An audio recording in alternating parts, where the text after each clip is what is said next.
आज शकर स्वराज करुणेश केवल करता की जय। श्रीमद करुणा सागर महाराज ने जय। गुरु श्री शांतिदास महाराज की जय। હવે આજ સંતોની ચોપાઈમાં આપણે જરા ચોપાઈનો મરમ સમજીએ અને ભજન તો આપણે ગમે એટલા ગાઈએ પણ એનો અર્થ આપણે સમજાય તો કામ આવે. એટલે કુંભારામ બાપુની જ વાત કરીએ. એમની ચોપાઈ નંબર 5 લખેલ છે એમણે કે ગુરુગમ પીન બ્રહ્માંડથી પરંપાર અગમ છે અપાર. અહીં શું કહેશે કે અગમ છે અપાર, પણ ગુરુગમ વિના પોતે નહીં ભૂલ્યો ભમે સંસાર. હવે આ જે ચોપાઈ એમણે કીધી એ કુંભારામ બાપુની જ છે. તો હવે એનો અર્થ શું છે? એમનામાં જો આપણે સત્ય વસ્તુ જોઈએ અને એનો અર્થ કરીએ તો એમનું કહેવું એમ છે કે ગુરુ ગમ વિના પોતે નહીં ભૂલ્યો ભમે સંસાર. એટલે એ તો પોતેલા જ છે, પણ એમાં શિષ્યોને આ જગતને કીધું છે કે ગુરુગમ એટલે શું છે. ગુરુગમનો અર્થ એ છે. અને બીજું પરમ ગુરુએ પણ કીધેલ છે. એણે તો 265 વર્ષ પહેલાં કીધું છે. કુંભારામ બાપુ તો 70 વર્ષ પહેલાં કદાચ આ ભજનાવલી સપણી તે વખતે કીધું છે. એટલે કુંભારામ બાપુને કોઈ આશ્રમ નહોતો નહીં, એ ગામો ગામ ફરતા. હવે પરમ ગુરુ શ્રીમંત કરુણા સાગર, શ્રીમંત એટલે જ્ઞાનનો શ્રીમંત, એમણે એક ચોપાઈમાં એવું કીધું છે કે પિંડ બ્રહ્માંડ ફોડ મમ સુરતા ગગન તગ્ન ભય પારા કહે કુવેર કેવલ પદ ભય પરસ્પર અગમ અપારા. હવે એમણે એવું જ કીધું છે, પણ એમનાથી છાનું નથી. એમણે એવું કીધું છે કે અમારાથી છાનું નથી એમ ક્યારે ગુરુ ના કહે, પણ જગતથી છાનું છે. એમના શિષ્યોને મથન કરવું જોઈએ કે મારા ગુરુએ આમ કેમ કીધું, આ સંતે આમ કીધું, આ સંતે આવું કીધું. તો બે સંતનો પુરાવો મળવો જોઈએ. કોઈ સંત ખોટા ન હોય, પણ એ બીજીમાં એમ કહે છે ગુરુ ગમ અગમ અગાધ હૈ જાણ ન શકે કોઈ કહે કુએર ગુરુ હિલ હે હિલ. એટલે જે મોટામાં મોટો પહાડ હોય એને હિલ કહેવામાં આવે. અને પછી દેશની તમામ ગાડીઓ જે સ્ટેશને જતી હોય એને હિલ સ્ટેશન કહેવામાં આવે છે. એટલે મારો ગુરુ હિલ જેવો છે કે નનકી ટેકરી જેવો છે એ તો આપણે તપાસ કરવી પડે. એમણે કાંઈ પણ મૂડી દીધી, એમણે આપણને રૂપિયો દીધો. એ રૂપિયો આપણે બહારની બજારમાં નથી હલવવાનો, આપણી આ બજારમાં હલવીએ તો જ ખબર પડે કે મારો ગુરુ કેવો છે. હવે આપણે કાંઈ કરતા ના પછી એમ કહીએ કે મારે ગુરુએ કીધું પણ કાંઈ દેખાતું પણ દેખાય નથી. આપણે એમના માર્ગદર્શન પ્રમાણે કરીએ છીએ કે નથી કરતા. તો આ વસ્તુ કોઈ દી સંતનો એક પણ શબ્દ ખોટો હોય નહીં. કુંભારામ બાપુ ગતિવાળા પુરુષ હતા. ઊંચી આમ આંખે ન જોતા ચારે બાજુ, ધ્યાન જેવું ધામ બે હતા.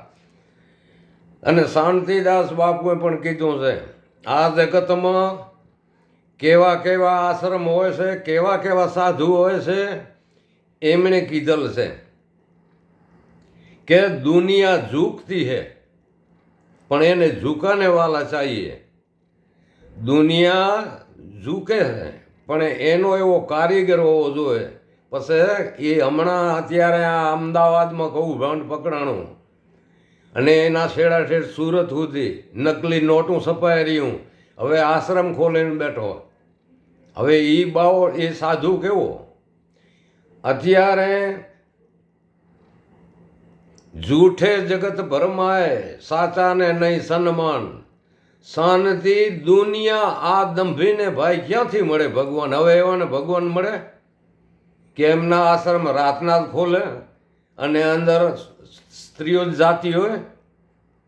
એવો આશ્રમ વરે કેવો આશ્રમ એને કહેવાય કે જેને આગળ પાછળ કોઈ ન હોય અને એ આશ્રમમાં જતો રહે એટલે એક એને પરમાત્માને ઓળખવાની જ એક એને ગણતરી હોય અને ખાવાનું હોય, કામ કરવાનું, આશ્રમમાં સાફ સફાઈ કરે અને આવતા હોય માણસની સેવા કરે, એને આશ્રમ કહેવાય. બાકી મેં ધંધા જે માયલીકુર ધંધા થતા હોય રહ્યા ગોરખ ધંધા. હવે અત્યારે કેટલું અમદાવાદમાં કહું ભંડ પકડાવશું 2 કરોડનું નકલી નોટું. હવે એને અત્યારે પકડી લીધો છે. પણ આ વસ્તુને આપણે જોઈએ ને સમજીએ તો બધાય આશ્રમ એવા નથી હોતા. આ તો હુકાલારે નીલાને થોડોક દાગ લાગી જાય, પણ એ આપણે જોવું જોઈએ કે સંતને ઓળખવા હોય તો કેવી રીતે સાધુને ઓળખવા. એની વાણી અને એનું વર્તમાન જીવનનું અને એમનું જીવનમાં આહાર કેવો લે છે, આ 3 વસ્તુ શાંતિ બાપુ કહેતા કે સંતની ઓળખાણ આ 3 ઉપર થાય. બાકી તમે ગમે ત્યાં ફરો પણ જ્યાં સ્વાર્થ ન હોય, માણસ 5 માણસ પામતા હોય. આ આપણે વીરપુર જુઓ, સત્તાધાર જુઓ, કે બધી જગ્યાએ એવું નથી હોતું, પણ આ તો માયાના રસિયા હોય, એ બેન ધનમરના ધંધા કરતા હોય અને એ સાધુ હોય એને સંત ન કહેવાય. એ ભગવાન લુગડામાં અને ડોકમાં નાખે મજાજી માળાઓ અને જગતને કે હું સાધુ છું અને પાછલે બાણે કંઈક બીજા ધંધા કરતા હોય. એટલે એ બરાબર નથી. આપણે બરાબર ઓળખવું જોઈએ. આપણને અહીં જે કુંભારામ બાપુના સંપ્રદાયમાં જે ભક્તો છે કે જે મોટા સંત ભલે થઈ ગયા એમાં કોઈ ખોટા નથી, બધા ખરા. આપણે કોઈની નિંદા ન કરીએ, કારણ કે સંત સિવાય એટલે કે સ્કૂલ સિવાય અભ્યાસ કોઈ દી બાળક કરી શકે નહીં. એટલે 4 વેદ છે એ સ્કૂલ છે અને સ્કૂલમાં 12મા ધોરણ પછી આપણે પછી ડિગ્રી લેવાની આવે. એ ડિગ્રી સુધી ઠેઠ સુધી જો પહોંચાડે એવો સંત આપણે જોઈએ, એવો ગુરુ જોઈએ ગતિવાન, કે જ્યાંથી ચાલુ છે એ ઠેઠ છેલ્લે મુકામે પહોંચાડે.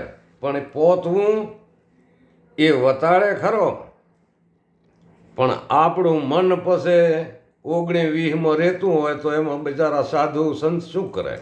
એમાં ગુરુ બિચારા શું કરે? હાલવું નથી. આપણે સંત કહે છે એ પ્રમાણે આપણે હાલવું નથી, વચને ઊભું રહેવું નથી. એ તો એક ધર્મદાસ હતા તે કબીર સાહેબને વચને ઊભા રહ્યા હતા. આગળ હમણાં હું કહી ગયો એક વખત. એટલે શાંતિદાસ બાપુના ચોપાઈઓ એવી છે કે તમે એને એ સત્તાવાળા કહેવાય, એ બધું કહી શકે, આપણે ન કહી શકીએ. કુંભારામ બાપુની વાણી ધ્યાનની વાણી છે. એમની વાણી એક પણ અક્ષર ખોટો નથી અને એમનું જીવન મેં જોયું છે. અને એમને એમની હયાતીમાં જેણે એમના દર્શન કર્યા હશે એનો બેડો પાર. આ 70 વર્ષની વાત થાય છે, 65 વર્ષની. એમને મેં જોયા હતા, એમનું જીવન મેં જોયું હતું. કરતાજી આ મારી ઉંમર 7 વર્ષની. એમાં કોઈ ન બને એવું તો બને જ નહીં. આત્મા અને પરમાત્મા, એ આત્મા છે એ પુત્રનું સ્વરૂપ છે અને પરમાત્મા છે એ પિતા તરીકે છે. પણ બાપ દીકરાનું રૂપ એવું છે, અરૂપ છે બે. એટલે દીકરો આ વિશ્વમાં કમાવા આવ્યો, મૂક્યો એને, જાઓ વહીવટ કરી આવો.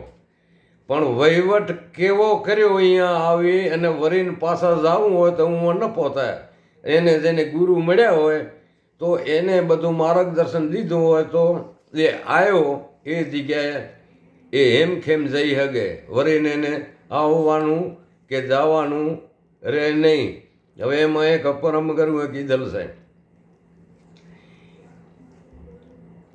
કે કોટી કલ્પ પર્યંત અંત નહીં વ્યાપક માયા. આ 14 લોક હું નાગણીના તેમ ડસી રહી છે માયા. હાડ માંસ નહીં, મેં રુદ્ર ઉદ્ર સે નહીં આયા, મેં માને પેટે જન્મ નથી લીધો. હું પ્રગટ પુરુષ છું, દિવ્ય પુરુષ. બાકીના જે પુરુષો આવ્યા એ પરમ વિશેષ અંશ કહેવાય અને આપણે સામાન્ય અંશ કહેવાય. એ અવતારી કહેવાય. આ કહે છે હું અવતારી નથી, મને 14 લોકની ખબર પડે છે. પહેલાં હું ક્યાં હતો, અત્યારે મને શું જવાબદારી આપી છે અને હવે પછી હું કઈ જગ્યાએ જવાનો છું. એટલે એમણે 14 લોક ને 7 દીપ એમણે નોંધણી કરીને બતાવી છે. અને તે આ સારસાપુરીમાં એ પોતે એમનું મેન ઠકાણું મથક. એ જગ્યાએ એવા સાધુ આવ્યા છે કે બાલ બ્રહ્મચારી, એમની આ 7મી પેઢી છે અવિચલદાસ બા મહારાજ, એ બાલ બ્રહ્મચારી. જ્યારે આજે કેટલે વર્ષ છે ત્યારે ઊંઢેરા અમે જગસીભાઈ ને હરિધારસી કામ કરતા હતા, ત્યાં એમના ગુરુ શીતળદાસજી ભેગે મોટી કોલેજનું ઉદ્ઘાટન કરવા આવ્યા હતા. શીતળદાસજી ભેગે એ અવિચલદાસ ત્યારે 18 વર્ષના હતા. ત્યારે મને જગસિંહે કીધું કે આ જે નનકો છોકરો છે ને 18 વર્ષનો, એ એમના પટ શિષ્ય છે. કારણ કે એ આશ્રમ જ એવો છે, પરમ ગુરુ સંપ્રદાય જ એવી છે કે બાલ બ્રહ્મચારી સિવાય આશ્રમમાં કોઈ સાધુ ના થઈ શકે. એટલે આજે અવિચલદાસ ઉંમર વખતે 75 વર્ષની ઉંમર. એમ આપણે રોવું કે કોઈ કે સ્ત્રીનો ઘરવાળો અધવશ જાતો હોય તો પરમ ગુરુએ કીધું છે અલપ અંશ આયુષ પતિ કે કાજ કરત નાર કલ્પંતુ. અડધી ઉંમર લઈને આવ્યો હોય અને અધવશે ગુજરી જાય તો એ 2-3 છોકરા હોય તો બધાથી વધારે રૂંધન એની પત્નીને આવે. એને એમ થાય હવે મારે આગળ પાછળ કોઈ નહીં, હવે મારા છોકરાનું ખૂન કરશે. તો એ તો એક પતિ હારું રોય. તો આખું વિશ્વ જ એણે આ સર્જન કર્યું. એ પતિ કેવો? એટલે પરમ ગુરુ કહે છે કે અલપ અંશ આયુષ પતિ કે કાજ કરત નાર કલ્પંતુ. તો ખુદ ખલક જહાન આખું બનાવ્યું, તો ખુદ ખલક જહાન પતિ કારણ ક્યું ન વારી ધરે તંતુ. એટલે આ શરીર એના માથે નીચવી નાખ. એ કલ્પાંત કરે એમ આ મેળવવા માટે તું કલ્પાંત કર તો દૂર નથી. અને બાકી આપણે કાંઈ ન કરવું, ખાલી સાંભળવું છે અને આપણે કાઢી નાખવું હોય તો બચારા સંત શું કરે અને સંતની બુદ્ધિ શું કરે. અને હવે પછી બીજો કંઈક હશે થોડો ઘણો બીજો સત્સંગ આવે, આપણે ચોપાઈની આપણે ઉલ્લેખ કરવાના છે. ભજન હવે નહીં, ભજન કરતાં સત્સંગ ચોપાઈનો ખોલ કરવી તો માણસને સમજાય કે સંત શું કહેવા માંગે છે. સત્સંગ સારનો સાર છે, એના સિવાય આપણે શબ્દ સંતનું સમજી ના શકીએ. સંત સાધુ આંગણે આવે તો આપણે એમ માનવું કે પરમેશ્વર આવ્યા, એમ ન સમજવું. અને બીજું કોઈ માણસ આવે ઘરને આંગણે તો પાણીનો ગ્લાસ પીને જાય તો એ આપણને કર એનો આપીને જાય છે, પણ એ દેખાતું નથી. અમારા શાંતિ બાપુ એવું કહેતા, એ કંઈક ને કંઈક કે દઈને જાય છે પણ આપણને એ દેખાતું નથી. એટલે એ શાંતિ બાપુ કહેતા કે મારે અહીંયા આશ્રમમાં એને કોઈ ન રાખે ઘરના, એ અને હું રાખતો હતો. એ જતા રહ્યા જ્યાં સુધી એમણે હાંસવા. બોલો સતગુરુ શાંતિદાસ મહારાજ કી જય. હવે પછી આમાં રેકોર્ડિંગની જગ્યા ઓછી હોય છે મોબાઈલમાં, એટલે લાંબો સત્સંગ મારાથી થાય નહીં, એટલે નહીં તો કપાઈ જાય અવાજ. બોલો સતગુરુ શાંતિદાસ મહારાજ કી જય.